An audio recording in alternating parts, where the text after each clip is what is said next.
मित्रधेयन्नास्तु नौराधानभ्यावर्धयन्तः सदञ्जीवेम सरदस्वीराः कर्मणहारिद्धिं भवन्तु कर्मनिध्यता नित्यसमृद्धिः अस्तु पुण्याकसमृद्धिः अस्तु शिवं कर्म अस्तु श्रीभगवान् वासुदेवं प्रगिदा भगवान् वासुदेवः भगवान् पवित्रं वासुदेवं पवित्रं सदधानेभ्यो नमः हस्तनिरूपाय जीवात्मने नमः ओं ब्रह्ममण्डलाय नमः ओं सौर्यमण्डलाय नमः ओं हम सूर्यमण्डलाय नमः वरी श्वेताय द्वादशदलयुधाय उग्रकर्णिका केशरयुधाय गुणक्रियात्मकाय अव्यक्तपद्माय नमः रुद्रासनाय नमः तन्मन्त्रेण धूपं समर्प्य आधारपीठदेवताभ्यो नमः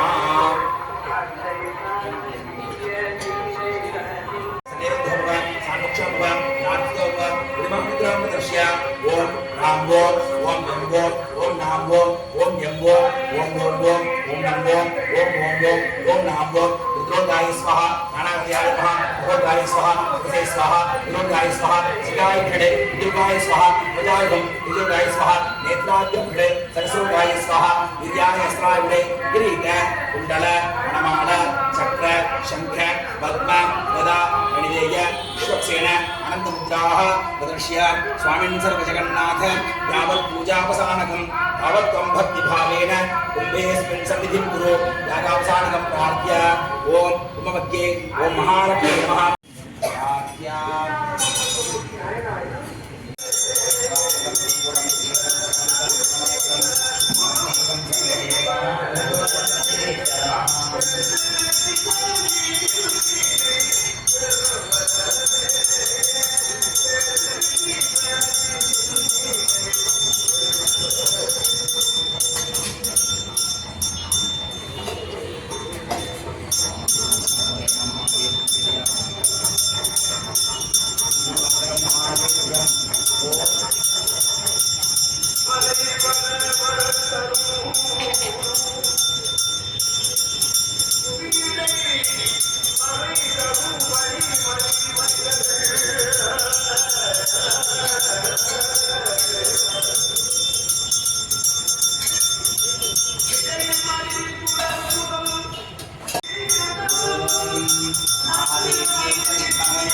नमः सर्वे पितृपिता पिता पीताम्बरा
நிகரில் புகராய் உலகமோன் முடையாய் என்ன யாழ்வானே நிகரில் அமரர் முனிக்கணங்கள் விரும்பும் திருவேங்கடத்தானே புகழொன்றில்லா அடியேன் உன் அடிக்கீழ் அமர்ந்து புகுந்தேனே. எல்லாம் பெருமானுடைய பரிபூர்ண அனுகிரகத்தை முன்னிட்டு இந்த விசேஷமாக பங்குனி மாதம் பௌர்ணமி தினத்திலே எம்பெருமான் இது போன்ற ஒரு சன்னிவேஷத்தை ஏற்படுத்தி எம்பெருமான் திருவடிக்கு பல்லாண்டு பாடி இன்றைய மாதம் விசேஷமான மாதம் பங்குனி மாதம் உத்தர நட்சத்திரம்.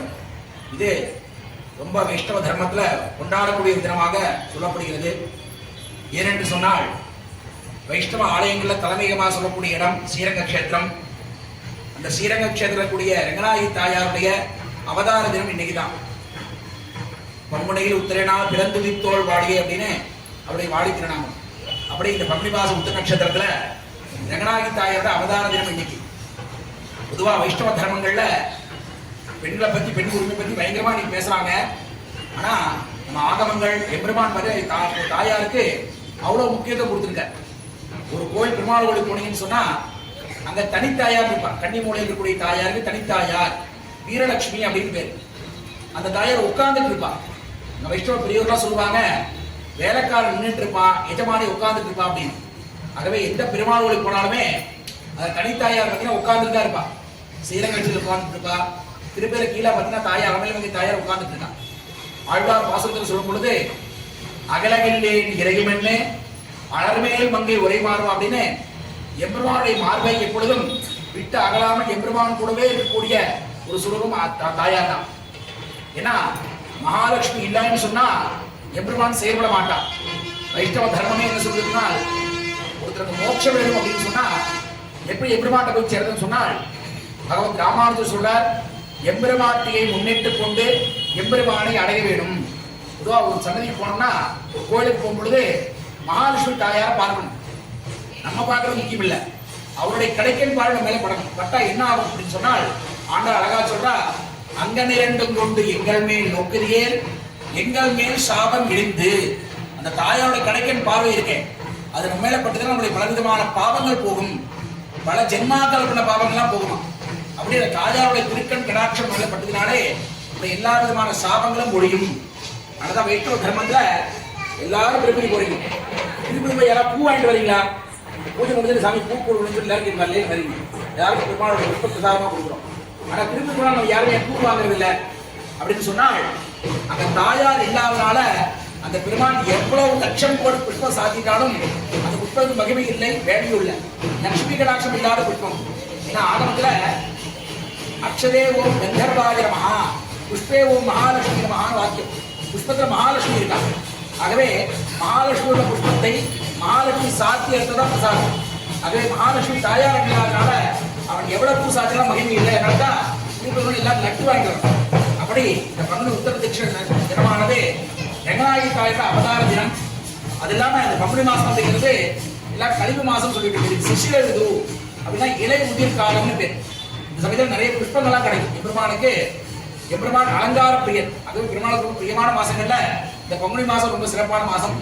அப்படியாக நமது இந்த பாரத தேசத்துக்கு உலகத்தை மிகப்பெரிய ஒரு அச்சுறுத்தல் ஏற்பட்டு இருக்கு. ஒரு ராணுவ போர்லாம் நடந்துட்டு இருக்கு.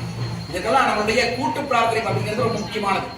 ஏன்னு சொன்னா இந்த பெருமானுடைய பேரே சத்யநாராயணன். இந்த பூஜை நம்ம ஆரம்பிச்சு ஒரு 24-25 வருஷம் இருக்கும். ஒரு தம்பதி வந்தாங்க. இந்த மேட்டுக்காரம்மா அந்த அம்மா வயசானம்மா வருவாங்க. அந்த அம்மா பாத்தீங்கன்னா ஒரு பூஜை பண்ண சாமி எங்களுக்கு ஜோசியத்தில் எங்கேயோ சொல்லியிருக்காங்க அப்படின்னு சொன்னாங்க. 2001-2002 இருக்குன்னு நினைக்கிறேன். அந்த தம்பதி அவங்களுக்கு குழந்தை இல்லை. இந்த கோயிலுக்கு வந்து பூஜை ஆரம்பிச்சுன்னா அப்ப எங்களுக்கு பூஜை பத்தி ஒண்ணுமே தெரியாது. அப்பா சரி பூஜை எப்படி பார்த்துட்டு முறையெல்லாம் எடுத்து எங்களை வச்சு பூஜை எப்படி பண்ணணும்னு சொல்லி முறையெல்லாம் கேட்டு பூஜை ஆரம்பிச்சோம். அவருக்கு குழந்தை இல்லை. இது உண்மையா நடந்த விஷயம். ஏன்னு நீங்க சொல்றோம்னா அந்த பூஜை பண்ண பிற்பாடு அவருக்கு பையன் பிறந்தான். அந்த பையன் பேர கார்த்திக் சத்யநாராயணன் பேர். அவருக்கு பெருமாள் பேரே வச்சிருக்காங்க. அந்த பையனுக்கு போன வாரம் பெருமாள் கல்யாணம் பண்ணி வச்சிருக்காரு. ஆகவே இந்த பெருமாள் எந்த அளவுக்கு சத்தியம்னு சொன்னா இந்த பெருமாளை உண்மையா நம்பி நம்ம என்ன பிரார்த்தனை உண்மையா நியாயமா வைக்கிறோமோ அது பெருமாள் நிறைவேற்றுவார். ஆனா பெருமாள் நிறைய சோதிப்பார். பெருமாள் மாதிரி சோதனை பண்ணக்கூடிய உலகத்துல கிடையவே கிடையாது. அவ்வளவு சோதிச்சு பார்ப்பார். சோதித்த பிற்பாடு பெருமாள் நம்மளை ஏற்றுப்பார். ஆகவே இந்த பெருமாள் கிட்ட சத்தியமா நம்ம பிரார்த்தனை பண்ணி இந்த உலகம் க்ஷேமமாக இருக்கணும். ஏன்னா நம்முடைய பாரத தர்மம் அப்படிங்கிறது நமக்காக மட்டும் பிரார்த்தனை பண்ண மதம் அல்ல. ஏன்னா ஆழ்வார் பாசுரத்துல அடியார்கள் வாழ, யாரால அடியார்னு சொல்றாலும் அவளா வாழ வேண்டும். அவன் சைவன் வைணவம் வேறமே கிடையாது. அடியார்கள் வாழ, அரங்கநகர் வாழ, கடல் சூழ்ந்த மண்ணுலகம் வாழ, கடலாலே சொல்லப்பட்ட உலகம் வாழ வேண்டும் சொல்லக்கூடிய மிகப்பெரிய மலைக்கு நம்மள சொந்தக்காரன். ஆகவே நம்முடைய மலையே எல்லாரும் நல்லா இருக்கும்னு சொல்லக்கூடியதுதான் நம்முடைய தர்மம். பூஜை முடிஞ்சா கடைசியில சர்வே ஜனாஹ சுகினோ பவந்து எல்லா ஜனங்களும் சுகமாக இருக்கட்டும்னு கடைசியில பெருமாள்கிட்ட பிரார்த்தனை பண்ணுவோம். இது அர்ச்சக பிரார்த்தனைன்னு பேர். அர்ச்சக ஒரு பூஜை பண்ணி முடிச்ச பிற்பாடு அர்ச்சகர் புஷ்பத்தை பெருமாள் திருட்டு போட்டு பெருமாளே எல்லாரையும் காப்பாது அப்படின்னு பெருமாள்கிட்ட பிரார்த்தனை பண்ணுமா. இது அர்ச்சக பிரார்த்தனையே பெருமாள் செவிமடுத்து கேட்பாராம். ஏன்னா பக்தர் பிரார்த்தனை விட அர்ச்சக பிரார்த்தனை ரொம்ப பெருமாள் முக்கியத்துவம் கொடுப்பாராம். அப்படியே நம்முடைய தர்மம் என்ன சொல்லுதுன்னா எல்லாருக்காகவும் பிரார்த்தனை பண்ணுன்னு சொல்லக்கூடிய தர்மம் நம்முடைய இது மதம் இல்லை, இது தர்மம். ஆகவே இந்த உலகத்தில் பலவிதமான போர்லாம் நடக்குது. எந்த நாட்டிலும் போர் நடக்காம எல்லா மக்களுக்கும் ஒரு இன்பமான வாழ்க்கையை பெருமான் வந்து பெருமாட்ட பிரார்த்தனை பண்ணிக்கலாம். அதே போல அவிநாசில இது வரைக்கும் பஞ்சங்கிறதே இல்லை. இப்ப தண்ணி பஞ்சம் வந்துருக்கு, தண்ணிக்கு ரொம்ப சிரமமா இருக்கு. அதுக்கு எங்க அப்பா சொன்ன ஒரு மிகப்பெரிய ஒரு பிரார்த்தனை நம்ம கோவில்ல ஆண்டாளோட பாசுரத்துல 4வது பாசுரம் ஆழிமலை கண்ணா அப்படிங்கிற பாசுரம். அந்த பாசுரத்தை நம்ம கோவில்ல பாராயணம் பண்ணா கண்டிப்பா மழை வருகிறது சத்தியம். நிறைய தடவை நாங்க பண்ணி கண்ணு முன்னாடி பார்த்துருக்கோம். அந்த பாசுரத்தை படிக்கிற அடியன்னு சொல்ற எல்லாரும் சேர்ந்து கூட்டு பிரார்த்தனை பண்ணலாம். ஏன்னா இந்த பிரார்த்தனை நமக்காக மட்டும் இல்ல, அவிநாசி மட்டும் இல்ல, இந்த உலகத்திற்கு எல்லா மக்களுக்கும் இப்போ வெயிலுடைய தாக்கம் அதிகமா இருக்கு. மழை பெய்து எல்லாவித ஜீவராசிகள் இந்த பிரார்த்தனைங்கிறது வெறும் மனிதனுக்கு மட்டுமல்ல. நிறைய யோசிச்சு பாருங்க, நமக்கு தண்ணி கிடைக்கலாம் கஷ்டம். ஒரு ஜீவராசிகள் வெறும் தண்ணி மட்டும் குடிச்சு வாழக்கூடிய ஜீவராசிகள், பசு பட்சி மாடு போன்ற ஜீவராசிகள். அந்த ஜீவராசிகள் நம்ம ஏதாவது சாப்பிட்டுக்கலாம், பீஸா பர்கர் சாப்பிட்டு உயிர் வாழ்ந்துடலாம். அது எப்படி உயிர் வாழும்? அதுக்கு தண்ணி மட்டும் தான் ஆதாரமாகவே அந்த ஜீவராசிகளும் க்ஷேமமாக இருக்கணும் பெருமாட்ட பிரார்த்தனை பண்ணலாம். ஏன்னா இந்த பாசுரமே ஆழிமலை கண்ணா ஒன்று நீ கைகரவே ஆழியுள் புக்கு முகந்து கொடு ஆர்த்தேரி ஊழி முதல்வன் உருவம் போல் மெய்கருத்து பாளியம் தோழடை பத்மநாபன் கையில் அப்படின்னு எம்பெருமான் ஒரு மேக கூட்டமா வந்து அந்த இடத்துல மழை சொரிந்தார்னு ஆண்டாள் பாசுரம். ஏன்னா ஆண்டாள் வாக்கு பொய்க்காது. ஆகவே நம்ம கோயில்ல நிறைய சந்தர்ப்பங்கள்ல இந்த மழை இல்லாததுக்காக இந்த ஆழ்மலைக்கு நான் பாசுரம் பாடி ஒரு 12 நாள் 20 நாள் பாடுவோம். கண்டிப்பா 24 நாள் கண்டிப்பா மழை வந்துடும். அப்ப பெருமாள் நமக்கு எல்லா விதமான சத்தியமான உண்மையான பிரார்த்தனை பெருமாள் நிறைவேற்றுவார். ஏன்னா இது பேரு சத்திய நாராயணன். அதுவே அப்படி இந்த பாசுரம் சொல்றேன், ஒரு 4 முறை இந்த பாசுரத்தை நம்ம எல்லாம் சொல்லி பெருமாள்கிட்ட மனமுறை பிரார்த்தனை பண்ணுங்க. ஏன்னா இந்த கூட்டு பிரார்த்தனை சக்தி அதிகம். ஒரு மனிதன் பிரார்த்தனை பெருமாள் கேட்க மாட்டார். 100 பக்தர்கள் சேர்ந்து பிரார்த்தனை பெருமாள் கண்டிப்பா கேட்பார். நம்ம ஊருக்கு மட்டும் இல்லை, இந்த உலகத்துக்கு எல்லாவித க்ஷேமங்களும் ஏற்படும் பெருமாள் பிரார்த்தனை பண்ணிக்கலாம். படியன்னு சொல்றது எல்லாரும் திருப்பி சொல்லுங்க. ஓம் ஆழிமலை கண்ணா ஒன்று நீ கைகரவேல் ஆழியுள் புக்கு புகந்து கொடு ஆத்தேரி ஊழி முதல்வன் உருவம் போல் மெய் கருத்து பாளியம் தோளுடை பத்மநாபன் கையில் ஆழி போல் மின்னி பழம்புரி போல் நின்றதிர்ந்து தாளாதே சார்கம் உதைத்த சரமலை போல் வாழ உலகினில் பெய்திடாய் நாங்களும் மார்கழி நீராட மகிழ்ந்தேளோர் என்பாவாய் ஆழிமலை கண்ணா ஒன்று நீ கைகரவேல் ஆழியுள் புக்கு முகந்து கொடு ஆத்தேரி ஊழி முதல்வன் உருவம் போல் மெய் கருத்து பாளியம் தோளுடை பத்மநாபன் கையில் ஆழி போல் மின்னி பழம்புரி போல் நின்றதிர்ந்து தாளாதே சார்க்கம் உதைத்த சரமலை போல் வாழ உலகினில் பெய்திடாய் நாங்களும் மார்கழி நீராட மகிழ்ந்தேளோர் எம்பாவாய் ஆழிமலை கண்ணா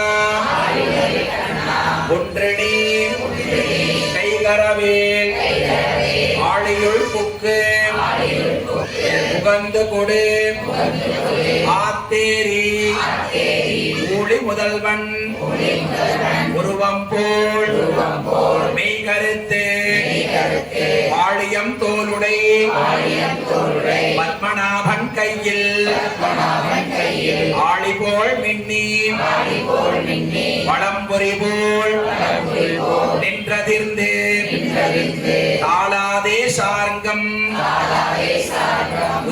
சரமலை போல் வாழ உலகினில் வெயிலிடாய் நாங்களும் மார்கழி நீராட மகிழ்ந்தேலோர் எம்பாவாய் ஆழிமலை கண்ணா ஒன்று நீ கைகரவே ஆழியுள் புக்கு உகந்து கொடு ஆத்தேரி ஊழி முதல்வன் உருவம் போல் மெய்கருத்து பாழியம் தோலுடை பத்மநாபன் கையில் ஆழி போல் மின்னி வளம்பொறி போல் நின்றதிர்ந்து தாளாதே சார்கம் உதைத்த சரமலை போல் வாழ உலகினில் பெய்திடாய் நாங்களும் மார்கழி நீராட மகிழ்ந்தேலோர் எம்பாவாய் ஆண்டாள் நாச்சியார் திருவடிகளே சரணம் ஆழ்வார் எம்பெருமானார் திருவடிகளே சரணம். இந்த வாசகத்திலேயே 2 விதமான அர்த்தங்கள் உண்டு. ஒண்ணு, இந்த உலகத்துக்கு எல்லா விதமான இப்படி பஞ்ச ஆயுதங்களை இந்த ஆண்டாள் நாச்சியார் சொல்றார். சங்கம், சக்கரம், கதை, வில், வாள், இந்த 5 ஆயுதங்களை பெருமான வர்ணித்து இந்த உலகத்துல எந்த விதமான ஆயுத பிரயோகம் இல்லாமல் உலகம் நிம்மதியாக வாழும் அப்படிங்கிறது உள்ளர்த்தம். வெளியர்த்தம் பார்த்தீங்கன்னா எம்பெருமான் இந்த மேக கூட்டமாக வந்திருந்து இந்த உலகத்திற்கு எல்லா விதமான மலைகளையும் புரிய வைத்து மக்களை சந்தோஷமாக வைக்கணும்னு ஆண்டாள். ஆகவே ஒரே பாசத்துல 2 வகையான பிரயோஜனம். நமக்கும் ஒரு பிரயோஜனம் ஏற்படணும், மழை வரணும்.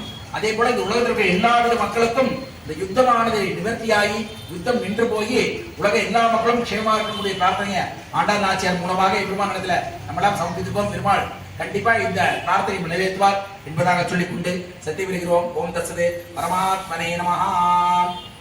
ஓம் சுதாரிணே நமஹ. ஓம் கமலாயே நமஹ. ஓம் காந்தாயே நமஹ. ஓம் காமாட்சி நமஹ. ஓம் கோதம்பவாயே நமஹ. ஓம் அனுக்கிரக பிரதாயே நமஹ. ஓம் முதகே நமஹ. ஓம் அனகாயே நமஹ. ஓம் லோகாயே நமஹ. ஓம் அமதாயே நமஹ. ஓம் நித்யாயே நமஹ. ஓம் लोक शोक विनाशिनी नमः. ओम धर्म नरयाये नमः. ओम करुणाये नमः. ओम लोकमात्रे नमः. ओम संप्रियाये नमः. ओम पद्माक्षे नमः. ओम पद्मसुंदर्ये नमः. ओम पद्मोद्भवाये नमः. ओम पद्ममुक्ते नमः. ओम पद्मनाभप्रियाये नमः. ओम रामाये नमः. ओम नमानाथाय नक्षत्रं देवमिन्द्रियं विरमाधां विलक्षणं अविदासं सुबोधनं यस्य भान्तिरत्मजो यस्य केतवः यस्येमा विश्वाभवनानि सर्वा जगत्तिकाभिरभिसंपदानः अग्निरा देवस्तु विदेवन्ताभू सत्यनारायणस्वामिने नमः. नक्षत्रदीपं दर्शयामि विरक्षां धारयामि. ॐ हरियाभ्यामन्तराय सर्वं दर्शयति सत्यनारायणस्वामिने नमः. समन्तरनिराजं दर्शयामि विरक्षां धारयामि.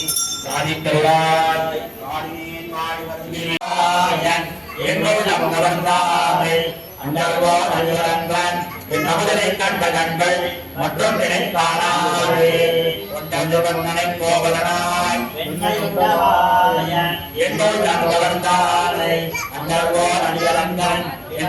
கண்ட கண்கள் மற்றும் நினைத்தானே சாதித்திருளாய் பல்லாண்டு பல்லாண்டு பல்லாயிரத்தாண்டு பலகோடி கோடாயிரம் அடிவாரம் மின்னோரம் 2000 பல்லாண்டு அடிவாரின் கடமாறு ஆயிரம் மக்களையும் பல்லாண்டு அடிவாசே வளத்துறையும் பல்லாண்டு அடிவாருக்கு வழங்கான் சன்னியம் பல்லாண்டு அடியார்கள் வாழ அரங்க நகர்வாழ நகர்வாழ இன்னமொரு நூற்றாண்டிலும் உபதாராமதே சேனாந்தாமகர கர்மஜான் சர்வான் தமஸ்ஸௌருதோத்தமா நின்னருடான் கலிகிட்டு வந்தொல்லியே இடைங்காலம் விடை செய்து நடைகளிலே உன்னருடக்கணிஜாக புகழ்ந்தேன் உச்சரணே சரணம் குறிகோண்டேன் மன்னிருடான் எனக்கு தீர்த்தேன் மாணவதம் பாட்சிரவரித்தேன் உன்னை இந்த இன்னொருளால் இனி எனக்கோ தலைமை தாமல் என் திருமால் அடைக்கலம் கொள்ளியே ஆழ்வார் எம்பெருமானார் ஜிகிராச்சாரியன் திருவடிகளே சரணம் சர்வத்திர கோவிந்த நாம சங்கீர்த்தனம் கோவிந்தா ரமாரமண கோவிந்தா ஆஞ்சநேய கோவிந்தா இணைப்போல் விளைச்சல்வார் முறையுண்டோ உனைப்போல் பொருத்தவல்லாருந்தோ இணைப்போல் விளைச்சல்வார் முறையுண்டோ உனைப்போல் பொருத்தவல்லாருந்தோ அனைத்தோகம் மாற பிறந்த எதிராசமாதிவா ஏழைக்கு இரண்டாயினி அனைத்தோகம் மாற பிறந்த எதிராசமாதிவா ஏழைக்கு இரண்டாயினி ஓம் ஸ்ரீகாந்தாய கல்யாணே நிகேத்தினாம் ஸ்ரீவேங்கடவாசாய ஸ்ரீனிவாசாய மங்களம் மங்களம் கோஷேந்திராய மணியமுனாத்தயே சக்கரவர்த்தி ராஜாய சார்வபௌமாய மங்களம் நாராயண கோய மௌஸ்ரகிலவஜனம் சரணாமி சாந்தாரயாமி ஹரே ராம ராம ராம ஹரே ஹரே